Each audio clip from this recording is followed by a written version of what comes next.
लोकसभा चुनाव 2024 अपने आखिरी पड़ाव पर पहुंच गया है। 1 जून 2024 को चुनाव के 7वें चरण के लिए वोटिंग होगी और इस चरण में बिहार की 8 सीटों पर भी वोटिंग होने जा रही है।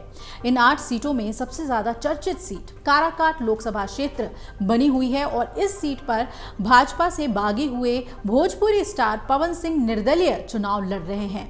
काराकाट सीट से एनडीए गठबंधन के उपेंद्र कुशवाहा और इंडी अलायंस के राजाराम कुशवाहा चुनाव लड़ रहे हैं, लेकिन पवन सिंह ने मैदान में उतरकर इस मुकाबले को त्रिकोणीय बना दिया है। काराकाट लोकसभा सीट पर कुशवाहा, यादव और राजपूत मतदाता अच्छी खासी संख्या में हैं। साल 2014 के लोकसभा चुनाव में उपेंद्र कुशवाहा ने ये सीट जीती थी। उन्हें 3,38,892 वोट मिले थे। वहीं उपेंद्र कुशवाहा 2019 का चुनाव हार गए थे, लेकिन तब भी उन्हें 3,13,866 वोट मिले थे। ऐसे में एक चीज तो दिखाई देती है कि वो ये कि उपेंद्र कुशवाहा के अपने कुछ फिक्स्ड वोटर्स हैं। दूसरी ओर इंडी अलायंस के उम्मीदवार राजाराम कुशवाहा भी उपेंद्र के समाज से ही आते हैं, तो ऐसे में दोनों के बीच वोट बंट सकते हैं। पहले माना जा रहा था कि उपेंद्र कुशवाहा इस सीट पर आसानी से जीत हासिल कर लेंगे, लेकिन पवन सिंह ने इस चुनाव को इस बार रोचक बना दिया है।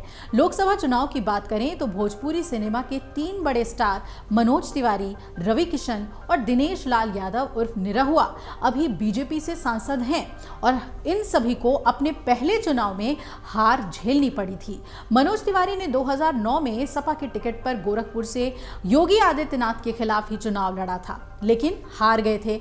इसके बाद वो 2014 और 2019 में भाजपा के टिकट पर उत्तर पूर्वी दिल्ली से सांसद बने।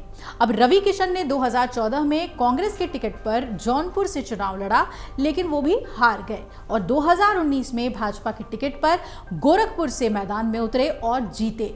अब निरहुआ की भी बात कर लें तो भाजपा के टिकट पर ही साल 2019 में आजमगढ़ से चुनाव लड़े, लेकिन हार गए और इसके बाद 2022 के उपचुनाव में जीतकर आजमगढ़ से ही सांसद बन गए।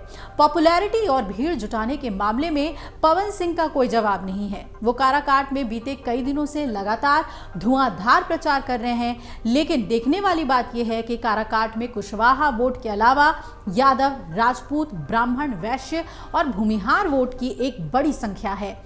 एक और भोजपुरी स्टार खेसारी लाल यादव और बाकी अन्य सितारे भी पवन सिंह के समर्थन में रैलियां कर रहे हैं। तो ऐसे में अगर पवन सिंह राजद के यादव वोटर्स और एनडीए के कोर वोटर्स में सेंध लगाकर अपनी ओर उन्हें कर लेते हैं, तो इस सीट पर करिश्मा कर दिखा सकते हैं। भोजपुरी सितारों का पहले लोकसभा चुनाव में हार का ये ट्रेंड क्या पवन सिंह तोड़ पाते हैं या नहीं, ये तो 4 जून को ही पता चलेगा। लेकिन एक बात तो साफ है कि काराकाट इस वक्त बिहार की बल्कि देश की सबसे रोचक सीट बन गई है।